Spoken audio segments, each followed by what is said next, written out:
હરિભક્તોને ભાવથી જય સ્વામી નારાયણ. ઇન્દ્રિય અંતકરણ જીતવી ખૂબ કઠણ છે. આપણે 5 જ્ઞાનેન્દ્રિયો અને 5 કર્મેન્દ્રિયોને 11મું મન, તો એને આપણે એકાદશીના દિવસે પણ સંયમમાં રાખી શકતા નથી. અરે તપ કરીએ, વ્રત કરીએ, જપ કરીએ, યજ્ઞ કરીએ કે મંત્ર કરીએ, પણ તોય જીતાય એવી નથી. પણ જો ભગવાન અને સંત કૃપા કરે અને એ પ્રમાણે કરીએ તો અવશ્ય ઇન્દ્રિયો અંતકરણ જીતી શકાય છે. તો આજના આ પ્રવચનની અંદર આપણે ઇન્દ્રિયો અંતકરણ જીતવાની 2 ચાવીઓ વિશે વાત કરવી છે. આમ તો ચાવી હોય એ તાળાને ખોલે, એવી જ રીતે જો આ 2 ચાવીનો આપણે ઉપયોગ કરીએ તો ઇન્દ્રિયો અંતકરણને જીતી શકાય છે. અને આધ્યાત્મિક પ્રગતિનો શોર્ટકટ કયો? તો એ શોર્ટકટનો ઉપાય એ ગુણાતીતાનંદ સ્વામીની વાત દ્વારા આજે આપણે સમજવાનો પ્રયત્ન કરીએ. તો ચાલો આ પ્રવચનની શુભ શરૂઆત મંગલાચરણથી કરીએ. શોભે સૌમ્ય મુખારવિંદ હસતુ નેણેયમી વર્ષતા વાણી છે મહિમા ભરી મૃદુવળી અય્યે હરિ ધારિતા યોગી રાજ પ્રમુખજી હૃદયથી જેના ગુણે રીજતા વંદુ સંત મહંત સ્વામી ગુરુને કલ્યાણકારી સદા. શ્રી સ્વામિનારાયણ ભગવાનની જય. અક્ષર પુરુષોત્તમ મહારાજની જય. ગુણાતીતાનંદ સ્વામી મહારાજની જય. પ્રમુખ સ્વામી મહારાજની જય. પ્રગટ ગુરુ હરિ મહંત સ્વામી મહારાજની જય. સુરત અક્ષરધામ મહોત્સવની જય.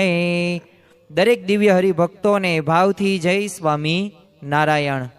આમ તો દરેક મુમુક્ષુ જીવને આધ્યાત્મિક માર્ગની અંદર પ્રગતિ કરવી છે અને તે માટે આપણે ઘણા બધા સમયથી એ સત્સંગ કરીએ છીએ, આપણે પૂજા કરીએ છીએ, નિત્ય રવિ સભા ભરતા હોય કે નિત્ય આપણે મંદિરે દર્શન કરવા માટે પણ જતા હોઈએ છીએ. અને સત્સંગ દીક્ષા ગ્રંથની અંદર જે આપણને આજ્ઞા અને ઉપાસનાની વાત કહેવામાં આવી છે તે મહંત સ્વામી મહારાજના એ ગ્રંથ દ્વારા એ આપણે પાલન પણ કરીએ છીએ. પણ સાચા અર્થની અંદર એ પ્રગતિ કરવા માટે શું જરૂરી છે અને આ ઇન્દ્રિય અંતકરણ છે એ જીતવા શા માટે જરૂરી છે? પણ જો એક વાત યાદ પણ રાખવી કે આ ઇન્દ્રિયો અને અંતકરણ એ જીતવા પાછા કઠણ પણ છે. જેમ ગુણાતીતાનંદ સ્વામીએ પોતાની વાતોની અંદર કહ્યું છે કે આ એક સ્વભાવ રહ્યાને ગિરનાર જેવા મોટા છે. એટલે કે કામ, ક્રોધ, લોભ, મોહ, મત્સ, માયા, તૃષ્ણ અને અહંકાર એવા કામાદિક દોષો છે તો એક કેવા છે? ગિરનાર જેવા છે. તો એને જીતવા બહુ મુશ્કેલ છે. તો એવી જ રીતે આ ઇન્દ્રિયોને અંતકરણને જીતવીને એ બહુ અઘરી બાબત છે. આપણે અનુભવ કરેલા જ છે કે જ્યારે પણ આપણે પૂજા કરવા બેઠા હોય અને ધ્યાન કરવાની વાત આવે, નિધિ ધ્યાસન કરવાની વાત આવે, પ્રાર્થનાની વાત આવે તો ત્યારે આપણે એ ધ્યાન રાખી શકતા નથી. અરે સવારમાં પૂજામાં પણ નાસ્તાના વિચારો આપણને આવે છે. એટલે આના ઉપરથી આપણને સ્પષ્ટ તો થાય જ છે કે આ ઇન્દ્રિયોને અંતકરણ રહીને એને જીતવી તો બહુ અઘરી છે અને કઠણ પણ છે. પણ આજે આપણે આધ્યાત્મિક માર્ગની અંદર પ્રગતિ કરવા માટે શોર્ટકટની વાત કરવાની. સાધના તો કરવી જ પડશે. સાધનાથી જ ત્યાં સાક્ષાત્કાર સુધી આપણે પહોંચી શકીએ છીએ. તો ગુણાતીતાનંદ સ્વામીએ જ તે એમની વાતોની અંદર આપણને એનું માર્ગદર્શન આપેલું છે. પણ એ પૂર્વે મારે તમને એક વાત કરવી છે કે આપણને શુદ્ધ ઘીનો શીરો જમવાની ઈચ્છા થાય તો તાત્કાલિક કાંઈ એ શીરો શુદ્ધ મળી ન જાય. એના માટે એક પ્રોસેસ કે પ્રક્રિયાથી જ તે શીરો બને અને પછી આપણે ખાઈએ તો આપણને ગમે ને એ તો જ આપણને મળે. પાછું એ પ્રક્રિયામાં પસાર કરવામાં આવે તો જ તે. શું આપણે પ્રક્રિયા કરવાની છે? તો પ્રથમ તો આપણે એક ઘી મેળવવું પડે. પણ ઘી પણ એમનામ ન મળી જાય. ઘી મેળવવા માટે ભેંસ કે ગાય લાવવી પડે, એને પછી દોવી પડે, પછી એમાંથી દૂધ આવે, દૂધમાંથી દહીં થાય, દહીં જામી જાય, પછી એ વલોવવું પડે, પછી એમાંથી માખણ આપણે કાઢીએ છીએ, પછી ગરમ કરવું પડે ને પછી એ સ્વાભાવિક રીતે ઘી મળે છે. હવે ઘી મળી ગયું, શું આપણો શુદ્ધ એ ચોખા ઘીનો શીરો તૈયાર થઈ ગયો? નહીં. એની સાથે લોટ હોય, ગોળ હોય, વાસણો હોય, ગેસ હોય, બધાયની જરૂર પડે. અને બધું હોય પણ જો આપણને બનાવતા આવડે નહીં તો કેટલી મહેનત કરો ત્યારે શીરો આપણને મળે છે અને ત્યારે આપણે શીરો ખાઈ શકીએ છીએ. અને જ્યારે બીજી બાજુ ઠાકોરજીના થાળમાંથી સીધો આમ પ્રસાદ તમને એ શીરો મળી જાય તો કેવો સરળ માર્ગ થયો, સીધો માર્ગ થયો. કંઈ પણ પ્રકારની મહેનત કરવાની નહીં અને તમને મળી જાય. તો જો એ ગુણાતીતાનંદ સ્વામી આપણને પહેલા પ્રકરણની અંદર 171મી વાતની અંદર એ આપણને શોર્ટકટ બતાવે છે. અને આધ્યાત્મિક માર્ગે તો બધાઈને આગળ વધવું છે, પણ બધાઈને આગળ વધવું જ, પણ એ માટે પાછું આપણે એવા સાધનો પણ કરવા પડે.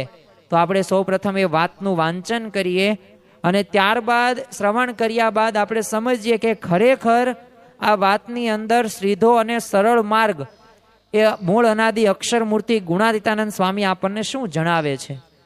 તો પહેલા જ પ્રકરણની એ 171મી વાતની અંદર ગુણાતીતાનંદ સ્વામી પોતે કહે છે, સ્વામિનારાયણ હરે, સ્વામિનારાયણ હરે.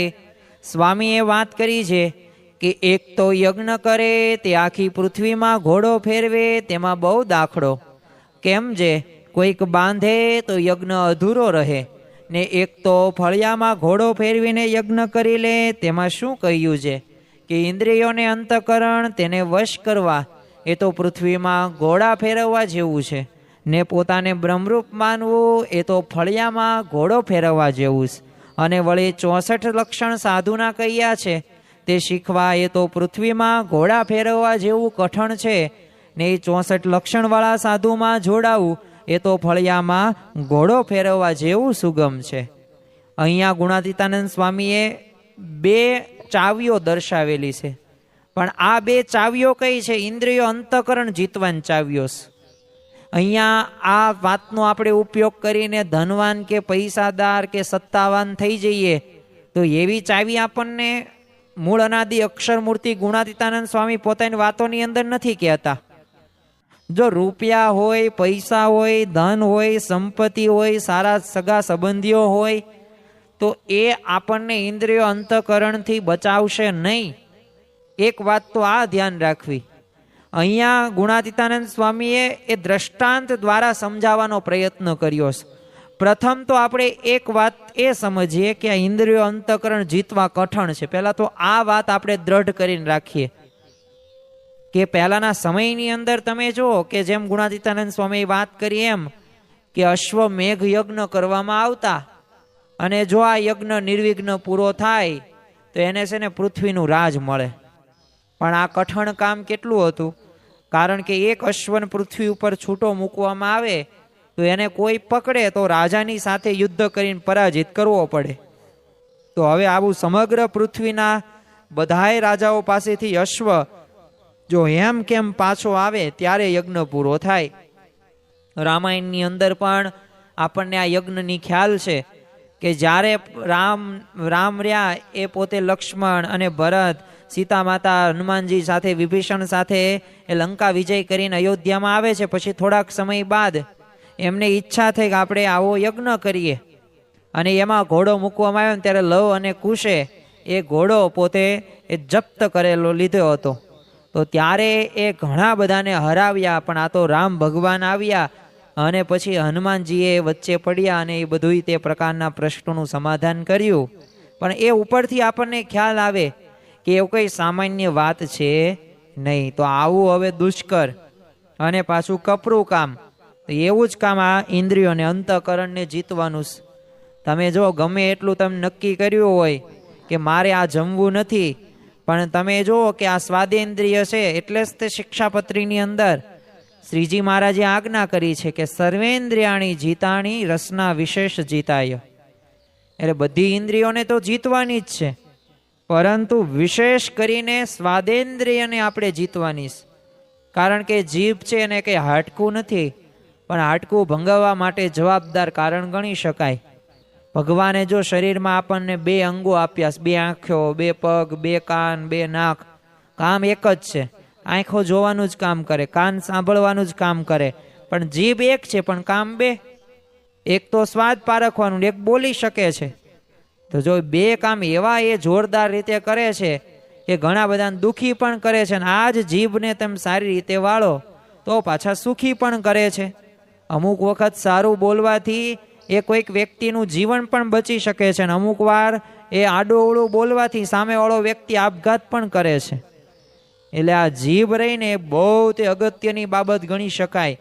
ભલે હાટકું નથી, પણ આને આપણે સંયમમાં દૂધની પેઠે ઘીની પેઠે વાણીનો વિવેક આપણે રાખવો જોઈએ. કારણ કે વાણીનો અવિવેક પણ વ્યક્તિને ઘણી બધી વખત એ નુકસાન કરે છે. અને આવી જ તે બધી ઇન્દ્રિયો છે. કારણ કે ઇન્દ્રિયો કેવી ચંચળ છે, નીલ વાંદરા જેવી છે. એક સ્થાન ઉપર પોતે એ ઊભા ન રહે, એ પોતે બસ કાયમ માટે એને કંઈકથી કંઈક જોઈએ જ છે.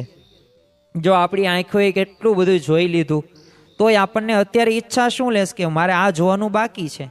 આ જીભે કરીને કેટલા સ્વાદ આપણે પારખી લીધા, તોય જીભને એકેય વખત સ્વાદ ગયો?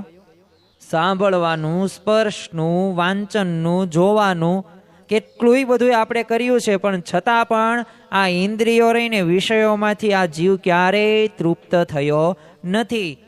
તમે જો શ્રીજી મહારાજે તે વચનામૃતની અંદર કીધું છે, અને એમાં અંદર તો સ્પષ્ટ કીધું છે કે પૃથ્વીના 2 ફાડિયા કરો અને એમાં પાણી ભરવાનો તેમ પ્રયત્ન કરો તો ભરાય નહીં. એમ છે ને આ જીવને વિષયો તમે ગમે એટલા ભોગવો ને તોય તે વિષયોમાંથી ક્યારેય તૃપ્ત થયો નથી અને થવાનો પણ નથી. જેમ લોહ ચુંબકને જોઈને લોઢું તણાય ને, એમ વિષયને જોઈને છે ને ઇન્દ્રિયો ખેંચાય જ છે. એને પછી કહેવામાં આવતું નથી, એને કમાન્ડ નહીં આપવાનો, ઓટોમેટિક પોતે ઇન્દ્રિય રહીને એ ખેંચાઈ જ જાય. જેમ વેગે વહેતું પાણી હવે નાવને ખેંચી જાય, તો એમ વિષયો તરફ આપણે ઇન્દ્રિયો ખેંચી જાય જ છે. એક યુરોપિયન સાહેબના ઘેરે છે ને એક સુથાર કામ કરવા માટે ગયો. હવે ત્યાં આંગણામાં છે ને સાહેબના રૂપાળા મેડમ બેઠેલા. હવે સુથારની નજર છે ને એમાં સ્થિર થઈ ગઈ. એટલે સાહેબે આ જોયું, એટલે સુથારને પ્રથમ તો ચેતવ્યો કે જો મત જોના અને જોશ ને તો તને હું માર પાડીશ અને માર મળશે તને. એટલે આવું 2-3 વખત કીધું, તોય ત્યાં સુથાર વારે વાર જોવે. હવે આવી રીતે સાહેબે તો 2-3 વખત ચેતવ્યો, અને પછી તે ઓલો સુથારે તો એ કામ શરૂ જ રાખ્યું જોવાનું, અને એને તરત તેની આંખો છે ને એ ફોડી નાખે છે આ શેઠ. તો જો આના ઉપરથી આપણને સ્પષ્ટ ખ્યાલ આવે, આંખો હોય કે કાન હોય કે જીભ હોય કે પછી આપણું નાક હોય, આ બધુંય તે આપણે જોવું, સાંભળવું, ઉઠવું, બેસવું, આમાં ને આમાં જ તે આખી જીવન છે ને એ આપણે પસાર કરીએ છીએ. અને પછી ભગવાનનું સુખ આપણને આવતું નથી. મુક્તાનંદ સ્વામી હતા, પોતે ખપ અને મુમુક્ષુતાની મૂર્તિ સમાન, શ્રીજી મહારાજ કરતા 22 વર્ષ મોટા. તો આ સદગુરુ મુક્તાનંદ સ્વામી પોતે આમ તો સાધુઓની મા તરીકે પોતે પ્રચલિત હતા, અને ઘણા બધા એવા જ્ઞાન ને પ્રવાહ પુસ્તકો એમને લખેલા પણ છે. અરે ગમે તેવો ક્રોધી આવે તો ક્રોધી એ મુક્તાનંદ સ્વામીની વાણી સાંભળે ને એમના દર્શન કરે પોતે શાંત થઈ જાય. તો એવા સદગુરુ મુક્તાનંદ સ્વામી પોતે સાધુ થવા માટે ધાંગધ્રાના તુલસીદાસ પાસે ગયાલા. તો ત્યારે એ તુલસીદાસે વાત કરેલી કે જો તમે જે આ કહો છો ને કે બ્રહ્મચર્યનું વ્રતનું પાલન કરવું, એવા મારે સાધુ એવા હું શોધમાં છું, અને એમને પાસે મારે દીક્ષા લેવી છે, તો આ કળી કાળની અંદર એવા કોઈ મળશે નહીં. અને મુક્તાનંદ સ્વામી નક્કી કરેલું હતું, પોતે છેલ્લે મરવા માટે તૈયાર થઈ ગયા કે જો આ બ્રહ્મચર્યનું વ્રતનું પાલન ન થાય તો મારે જીવવું જ નથી. અને આ તુલસીદાસને એવી બધી વાત કરી બ્રહ્મચર્યના વ્રતની. ત્યારે આ તુલસીદાસે શું કીધું કે હું તો છે ને 40 વર્ષ પહેલા ઉજ્જૈન ને પાદરે ગયેલો, ને ત્યાં એક બાઈને રસ્તો મેં પૂછેલો ઉજ્જૈન ક્યાં આવેલું, અને એ બાઈનું હાથનું લટકું જે હતું ને એ કરીને મને રસ્તો બતાવ્યો. તો એ લટકું છે ને આજે 40 વર્ષ છે પણ મને ભૂલાતું નથી. તો જો આ એટલા બધી ઇન્દ્રિયો આ વિષયો રહ્યા ને એ અઘરી બાબત ગણી શકાય છે. એટલે ઇન્દ્રિયો અંતઃકરણને જીતવા બહુ અઘરા છે. અને એટલે સદગુરુ મુક્તાનંદ સ્વામી કહે છે, મુનિ મન મધ્ય વિચાર એવો કરે, મોહ શું લડે તે મર્દ કેવા, પાંખરિયા નરતે કેક પાડ્યા ખરા, શૃંગી શશી સુરરાજ જેવા. અને ખરેખર આવા ઘણા બધાઓને આ ઇન્દ્રિયોને વિષયોએ એ જકડીને રાખેલા છે. અને આવા દુર્જય શત્રુને જીતવાનો સરળ ઉપાય, આ વાતની અંદર ગુણાતીતાનંદ સ્વામી શું કહે છે? પોતાને બ્રહ્મરૂપ માનવું, સરળ અને સુગમ ઉપાય. લોયાનું 7મું વચનામૃત, જે વારંવાર હું તમને કહું છું કે બ્રહ્મરૂપ થયા વિના પરબ્રહ્મની ભક્તિ કરવાનો અધિકાર નથી. તો બ્રહ્મરૂપ થઈ જાવ તો સ્વાભાવિક રીતે એ તમે આવા અંતઃકરણને, ઇન્દ્રિયોને, શત્રુઓને એ તમે જીતી જાઓ. અને બ્રહ્મરૂપ માને એટલે દેહ, ઇન્દ્રિયો અને અંતઃકરણ એથી નોખા પડી જવાનું. અને પોતાના સ્વરૂપનું જ્ઞાન થવાથી ઇન્દ્રિયોનું પછી જોર પણ ચાલે નહીં. અને એટલે જ તે શ્રીજી મહારાજ પણ શિક્ષાપત્રીની અંદર કહે છે, મહંત સ્વામી મહારાજ પણ સત્સંગ દીક્ષા ગ્રંથની અંદર કહે છે કે નિજાત્માનમ બ્રહ્મરૂપમ દેહત્રિય વિલક્ષણમ. આપણે કોણ છીએ? આપણે દેહ નથી, આપણે તો આત્મા છીએ. આત્મા અજર, અમર, અવિનાશી, સુખરૂપ છે. અને આ શરીર રૂપી નગરમાં આત્મા, જીવ એ રાજા છે, દેહાદિક પ્રજા છે. જો રાજાએ ને પોતાની સત્તા સામર્થ્યનો ખ્યાલ આવે તો પ્રજાનું ઉપજે નહીં. એટલે આનું આપણે ધ્યાન રાખવાનું. જો ઇતિહાસમાં એવા ઘણા બધા ઉદાહરણો શાસ્ત્રોમાં દર્શાવેલા છે કે જેના ઉપરથી આપણને ખ્યાલ આવે. જનક રાજાના તે દરબારની અંદર એક સંન્યાસીની આવેલી, હવે સુલભા એનું નામ, તો રાજા પાસે નિર્વસ્ત્ર થઈ ગઈ. પરંતુ જનક રાજા તો બ્રહ્મરૂપ હતા. એટલે એ શું બોલ્યા, તું મારા મનને મોહ પમાડનારું કરે છે, પણ મારા અડધા શરીરને તો ચંદન ચરચો અને અડધા શરીરને તલવારે કાપો. મારે તો બે મન એ સરખું છે.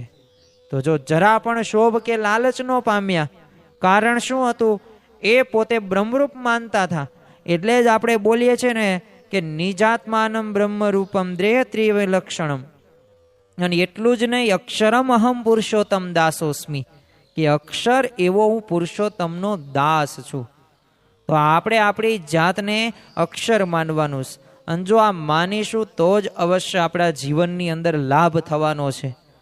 અને પોતાના બ્રહ્મરૂપને અક્ષરરૂપ માનીએ એટલે સ્વાભાવિક રીતે આ વિષયોની તે જે અસારતા હોય, તુચ્છતા, એ થઈ જ જાય છે. લાખ કરોડ કીડીઓ નીકળે, એમાં સારી કઈ, રૂપાળી કઈ, નાની કઈ, મોટી કઈ, એ કંઈ જાણવા મળે? કંઈ જાણવા ન મળે. એમ બ્રહ્માકારે દ્રષ્ટિ થઈ જાય ને એટલે જીવ પ્રાણી માત્રની અંદર બધાય દેહ સરખા થઈ જાય. સારા નરસા વિષયો એક થઈ જાય. આપણે જો આંખું બંધ હોય ને તોય આપણે સારા જ તે પદાર્થો સિલેક્ટ કરીએ, ખરાબ પદાર્થો આપણે સિલેક્ટ ન કરીએ. આપણને બધુંય સારું જ પસંદ ગમે. સારું ગોદડું, સારું ઓશિકું, સારું જમવાનું, સારી રોટલી, સારી વાનગી, સારું સંગીત, બધુંય સારું સારું જ જોઈએ. જોઈજો. એટલે આ વિષયો પ્રત્યેની એ આપણી આંધળી દોટ છે.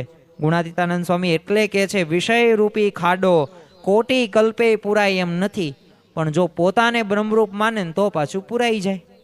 તો કેવો સુગમ ને સરળ માર્ગ છે. પણ આવું બ્રહ્મરૂપ કેવી રીતે થવાય? આ પણ એક મોટો પ્રશ્ન છે. તો ગઢડા મધ્યના 41 પ્રમાણે મનન દ્વારા જો બ્રહ્મનો સંગ કરે તો બ્રહ્મના ગુણો આવે. મનન દ્વારા એટલે શું? તો મનન ચિંતન બહુ અગત્યનો વિષય છે.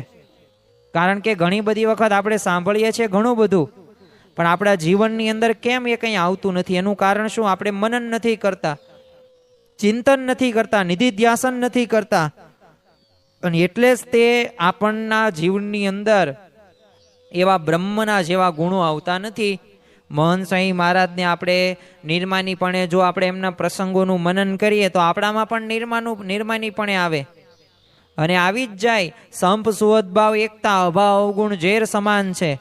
અને કોઈનો અવગુણ નહીં લેવાનો, ગુણ ગ્રાહક દ્રષ્ટિ રાખવાની. તો જો એ આપણે બ્રહ્મના ગુણોનું જો મનન કરીએ તો અવશ્ય આપણા જીવનની અંદર એ ગુણો આવે જ છે. અને અત્યારે બ્રહ્મનું પ્રગટ સ્વરૂપ એટલે મહંત સ્વામી મહારાજ, એમની મન દ્વારા સ્મૃતિ કરીએ, એમના ગુણોનું વર્ણન કરીએ, શ્રવણ કરીએ તો અવશ્ય બ્રહ્મરૂપ થવાય છે. અને સર્વે સાધનાનું ફળ એ દાસભાવ બ્રહ્મરૂપ થવું એ જ છે. અને દાસભાવ આવ્યો એટલે સમજી લેવાનું કે આપણા જીવનની અંદર આપણે બ્રહ્મરૂપની કક્ષાની અંદર ધીમે ધીમે પ્રવેશ કરી ચૂક્યા છીએ અને એવી સ્થિતિ સુધી પણ પહોંચી શકીશું. એટલે સાચા અર્થની અંદર જો આધ્યાત્મિક પ્રગતિનો જો શોર્ટકટ આપણે મેળવવો હોય ને તો બ્રહ્મના ગુણોનું આપણે સતત મનન, સ્મૃતિ અને ચિંતન અને શ્રવણ કરીએ. અને આ પ્રથમ ચાવી છે. બીજી આપણે ચાવીની વાત કરીએ, કારણ કે ગુણાતીતાનંદ સ્વામી તે એ આપણને બીજી ચાવી આ વાતની અંદર જ કહે છે કે 64 લક્ષણ સાધુના એ શીખવાની વાત તો જો બાજુ ઉપર આપણે મૂકીએ, કારણ કે આપણને નામે ન આવડે. અને અહીંયા ગુણાતીતાનંદ સ્વામીએ સ્પષ્ટ કહી દીધું કે 64 લક્ષણ સાધુના કયા છે શીખવા, અને પૃથ્વીનો ઘોડો ફેરવવા જેવું કઠણ છે. અને જો 64 લક્ષણવાળા સાધુમાં જોડાઈ જઈએ તો ફળિયામાં ઘોડો ફેરવવા જેવું છે. એટલું સુગમ છે. હવે નામ તો આપણને 64 આવડશે નહીં, કદાચ વાંચે તો મોઢે કરતા મહિનો થઈ જાય, ધારીએ તો પાછું 64 લક્ષણે પાકા થઈ જાય.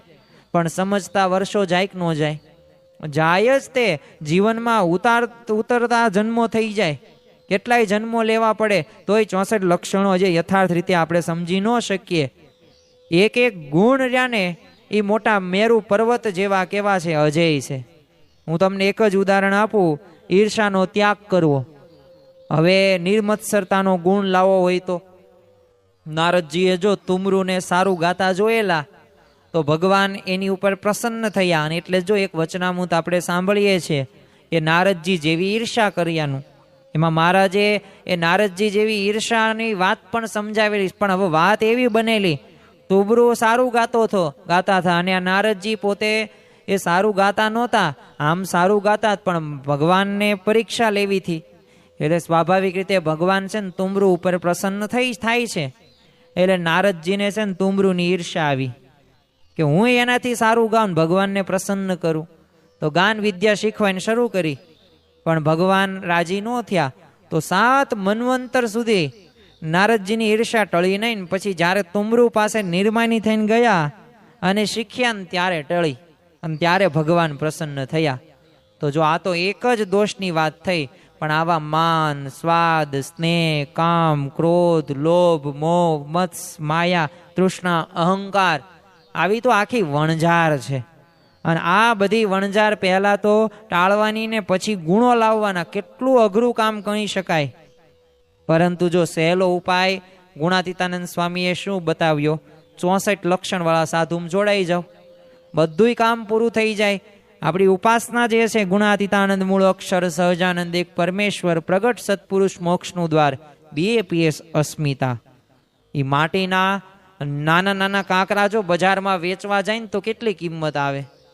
કઈ કિંમત આવે નહીં. પણ એ જ કાંકરા ઘઉંમાં ભળે તો, ઘઉં સાથે જોડાઈ જાય તો કિંમત વધી જાય. એની કિંમત કેટલી થઈ જાય? ઘઉં જેટલી કિંમત થઈ જાય. 550ના મણ, 600ના મણ, કાંકરાનો ભાવ એટલો થઈ જાય. વિચાર કરો. એમ સાચા સંતમાં જોડાઈ જઈએ તો સંતમાં એ કિંમતી ગુણો છે એ આપણામાં ધીમે ધીમે આવી જાય. પણ પાછું પ્રયત્ન હોવો ખૂબ જરૂરી છે. કારણ કે શ્રીજી મહારાજે તે વચનામૃતની અંદર કહ્યું છે, મનુષ્ય દેહે કરીને ન થાય તેવું શું છે? જે નિત્ય અભ્યાસ રાખીને કરે તે થાય. અને ખરેખર થાશે જ તે. કારણ કે ધન્ય ધન્ય સો જન શોધી સત્સંગતિ આયો, તીર્થ વ્રત જપ જોગ સબન કો ફળ સો પાયો. તો એવા સંતના શરણની અંદર જઈએ, એ સંત કહે એ પ્રમાણે કરીએ, મન કર્મ વચને જોડાઈએ તો આપણે પણ એ બ્રહ્મના સંગ દ્વારા, એ બ્રહ્મના શ્રવણ કે સ્મૃતિ દ્વારા આપણામાં પણ એ ગુણો આવી શકે છે. નામદેવ વિઠોબા સાથે વાતો કરતા હતા. વિચાર કરો, ભગવાનનો સાક્ષાત્કાર થઈ ગયો નામદેવને, એનો ગર્વ આવી ગયો. એકવાર ગોરા કુંભારને ત્યાં છે ને સત્સંગમાં ગયેલા, તો ભક્તોએ શું કીધું, કાચા કે પાકા એ બધું અમને કયો. ગોરા કુંભારને એવી રીતના વાત કરી. એટલે આ ગોરો કુંભાર બધા ભક્ત હોય એના ઉપર ટપલા મારે અને દરેકના માથે છે ને ટકોરા મારે ને કાચા પાકો એવો બધો નિર્ણય આપે.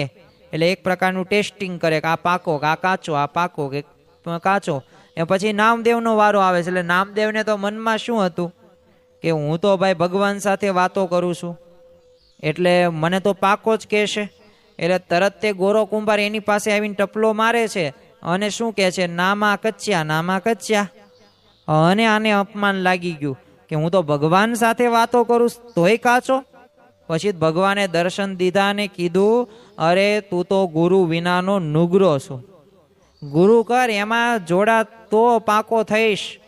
તો જો ગુરુ મળે તો જ પાકા કરે. પાકા એટલે કેવા? સદગુણો વાળા, ધનવાન કે પૈસાદાર એમ નહીં. એ ગુરુ મળ્યા ગુણવાળા, મળ્યાજી મુને ગુરુ મળ્યા ગુણવાળા. અહીંયાની હાટડીમાં કળશી કચરો ને ઉપર જામ્યા તા ઝાડા. સંત સહાયથી બધુંય સુધર્યું ને ખુલ્યા કટાયેલ તાળા. એટલે ખરેખર જે ભવ રોગથી જે લાગુ પડ્યો છે ને આપણને જન્મ મરણનો રોગ, આને દૂર કરવા માટે એવા ભગવાનને સંતને આપણે રાજી કરવાના છે. અને રાજી ક્યારે થશે? કે જ્યારે આપણા જીવનની અંદર એ આપણે સાચા ગુરુ આપણને મળી ગયા. રામકૃષ્ણ પરમહંસને છે ને કોઈકે પ્રશ્ન પૂછ્યો કે આમ ગુરુથી શું લાભ થાય? ઘણી બધી વખત પ્રશ્નો આપણને આવા પણ થતા હોય છે. એટલે રામકૃષ્ણ પરમહંસે તો વાત કરી કે પેલી હોડીને કલકત્તા પહોંચતા કેટલો સમય લાગે? તો સામે ઓલાએ વખતે કીધું કે 5 કલાક લાગે. પછી આગળ કીધું કે આમ આગબોટ સાથે બાંધે તો ઓલો ભક્ત કે અડધા કલાકની અંદર. અને ત્યારે રામકૃષ્ણ પરમહંસે મર્મની વાત કરતા કીધું, બસ આ જ કામ ગુરુનું છે. કઠોર સાધનાથી ન થાય ને, એ ગુરુ કૃપાથી સહજ થાય છે. એ ગુરુ કૃપા હિ કેવલમ શિષ્ય પરમ મંગલમ. એ ગુરુ કૃપાથી આપણામાં રહેલા બધાય પ્રશ્નોનું સમાધાન, સંશયો એ દૂર થાય છે. તો ખરેખર એવા ગુરુ આપણને મળ્યા છે, એવા ભગવાનની પ્રાપ્તિ આપણને થઈ છે. અને એવા ગુરુ હતા પ્રમુખ સ્વામી મહારાજ, શાસ્ત્રીજી મહારાજ, યોગીજી મહારાજ, ભગતજી મહારાજ અને વર્તમાન કાળે મહંત સ્વામી મહારાજ. જો એમાં આપણે જોડાઈએ અને જો જોડાઈ એમની રુચિ આજ્ઞા મુજબ વર્તીએ, જેટલી આજ્ઞા પાળીએ એટલા આપણે નજીક. તો એ પ્રકાર થઈ શકે છે. એક બે ઉદાહરણો જોઈએ જેથી આપણને વિશેષ પ્રતીતિ થાય કે ખરેખર આપણે પણ એવી સ્થિતિ સુધી પહોંચી શકીએ છીએ. કામરોલના દરબાર હતા દાજીભાઈ. હવે ગુણાતીતાનંદ સ્વામી પાસે વર્તમાન ધરાવ્યા અને વાત કરી, જો તમે બીજા બધા નિયમ તમે કયો ને બધા પાળીશ, પણ નિષ્કામી વર્તમાનનું પાકું નહીં. મેં ચકલાને છે ને મારીને એની જીભ ખૂબ ખાધીશ, એટલે આ તો એ નિષ્કામી વર્તમાન નહીં પાલન થાય. બીજું તમે કયો એ બધા વર્તમાનો પાળીશ. એટલે સ્વામીએ શું કીધું, લો આ માળા, કંઈ વાંધો નહીં, બીજા બધા એ અમે પળાવશું. આવા આશીર્વાદ આપ્યા, કૃપા દ્રષ્ટિ કરીને માળા આપીને કીધું 5 માળા ફેરવો મારી સામે જોઈને. અને 5 માળા ફેરવીને ત્યાં જ અંતરમાંથી કામ કાઢી નાખ્યો અને સ્વામી સાથે જોડાયણા. તો જો કાર્ય સહજ સિદ્ધ થઈ ગયું. તો એમ જો આપણે તે જો સ્વામીની આજ્ઞા પાળીએ, એમાં જોડાઈએ, તો અવશ્ય સર્વ ગુણ આવતા જરા પણ વાર લાગે નહીં. દુર્ગુણોનો ક્યારે નાશ થઈ જાય ને ખબર પણ ન પડે. જુનાગઢની અંદર એક નાગર બ્રાહ્મણ હતો, બહુ સ્વાદ્યા સ્વભાવનો. એટલે કે એને ગમે ત્યારે છે ને સારું જમવાનું જોવે. હવે એ પોતે જમવા બેસે એટલે એના માતુશ્રી અને એના ધર્મપત્ની એનો જીવ અદ્ધર થઈ જાય. કેમ? કારણ કે આ ક્રોધી સ્વભાવનો હતો. જો સ્વાદ રહ્યા ને, સ્વાદના લીધે ઘણા બધા પ્રકારના પ્રશ્નો આવે છે. એમાં ક્રોધ પણ આવે, સાથે લોભ પણ આવે, કામ પણ આવે. એટલે ઘણા પ્રશ્નો તો આ જીવવાને લીધે જ થાય છે, જીભના લીધે થાય છે, સ્વાદના લીધે થતા જોવા મળે છે. આજે જો પરિવારની અંદર, કુટુંબની અંદર જે અમુક પ્રશ્નો થાય છે, નાના નાના પ્રશ્નો હોય, જમવા બાબતના પ્રશ્નો હોય છે, તેના મૂળની અંદર સ્વાદ જ છે. સ્વાદ પ્રત્યે આપણી જે આસક્તિ છે, તો એના લીધે જ થાય. એમ નાગર બ્રાહ્મણ પણ આવી રીતે આસક્ત વાળો હતો.